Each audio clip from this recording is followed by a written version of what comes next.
And we're back. This time I'm going to show you how to recreate this simple logo design in Adobe Illustrator.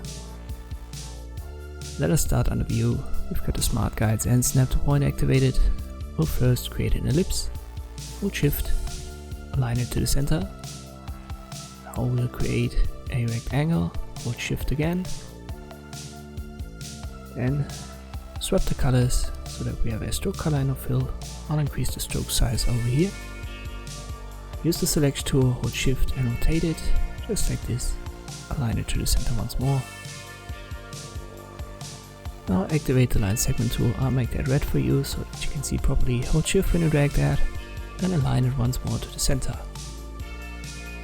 Another one. This is what we want to have. Select it all with the selection tool V. Now we want to use the shape builder tool, but at first we need to expand the appearance on the object.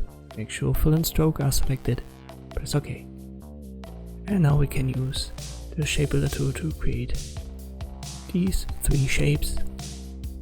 We use the selection again, select the red lines and delete them. And we've got this shape, we don't need it anymore. Select it as well, delete it. Then we press Ctrl Y and you can see what we've got. Now we turn to the normal view with Ctrl Y once more.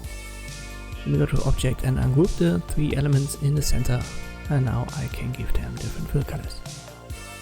And this is a very simple method to create logos. Use a circle, use a rectangle and a line, and try to find something that you like.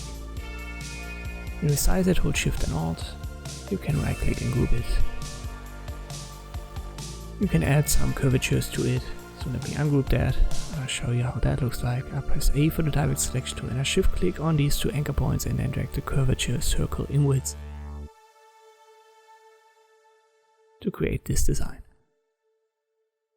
When you design logos for mid-size to bigger companies, always limit yourself to these basic shapes and try to come up with a new idea. This is exactly what big companies and the mid-size companies need.